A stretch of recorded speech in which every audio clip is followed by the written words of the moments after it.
হ্যাঁ নিশ্চয়ই।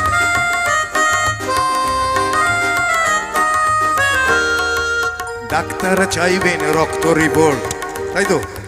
আজকাল তো আর নারী টাড়ি দেখে না, জামা মাত্রই নানা রকম টেস্ট ঢুকিয়ে দেবে। হ্যাঁ, হিমোগ্লোবিনের পার্সেন্টেজ না বুঝলে বোঝা যাচ্ছে না আপনার ব্যথাটা মাথায় করছে না গোড়ালিতে করছে। নানা রকম টেস্ট দেবে, ওয়ান টু টেস্ট। হ্যাঁ, আর কোথায় করতে হবে সেটাও বলে দেয়।